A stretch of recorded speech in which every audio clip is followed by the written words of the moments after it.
Dans cette vidéo, nous allons parler de l'entrée dans la lecture des jeunes enfants ayant une déficience visuelle. Alors, développer des compétences en lecture chez des tout jeunes enfants avant même qu'ils rentrent à l'école, ça peut paraître surprenant, mais en fait, les enfants commencent dès le plus jeune âge à développer des compétences informelles. Ils comprennent par exemple que le langage oral peut s'écrire, qu'il y a des symboles qui s'appellent des lettres, que ces lettres forment des sons, que ces sons forment des mots, des phrases, etc. Ils comprennent qu'on lit de gauche à droite.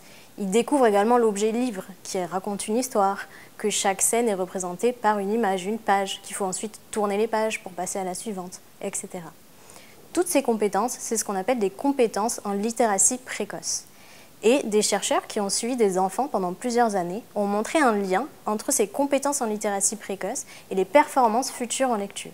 C'est-à-dire que les enfants qui avaient des compétences en littératie précoce bien développées, quand on les retrouvait quelques années plus tard, ils avaient de meilleures performances en lecture. Mais alors, comment elles se développent, ces compétences en littératie précoce? C'est l'environnement littératique qui va jouer un rôle crucial.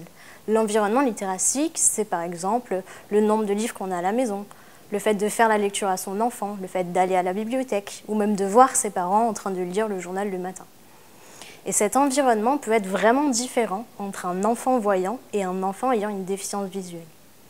Prenons l'exemple de Marie. Marie est une enfant de 2-3 ans, une enfant voyante. Elle baigne en fait dans un monde de la lecture. Le matin, sur son paquet de céréales, elle arrive à lire le titre, elle regarde les mots.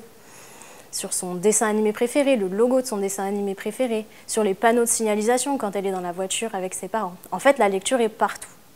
Et puis à la maison, elle a une grosse sélection de livres. Elle les a récupérés de ses cousins, de la famille, on lui en offre.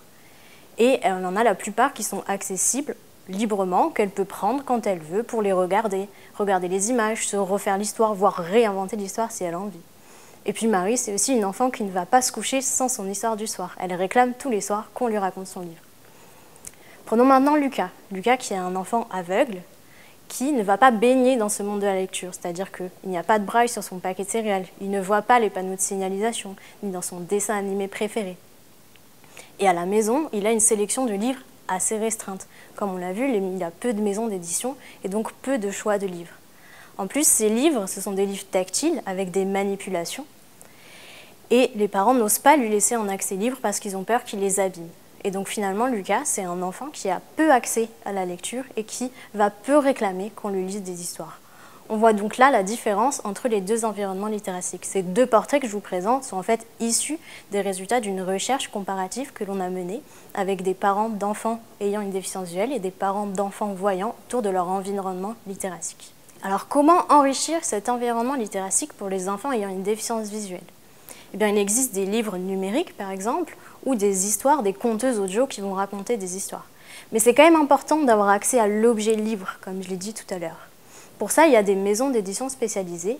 Il y en a par exemple 2 en France, Mes mains en or et Les doigts qui rêvent, qui produisent des livres multisensoriels, qui proposent des images que l'on peut voir, que l'on peut toucher, que l'on peut manipuler et parfois même associer à du son.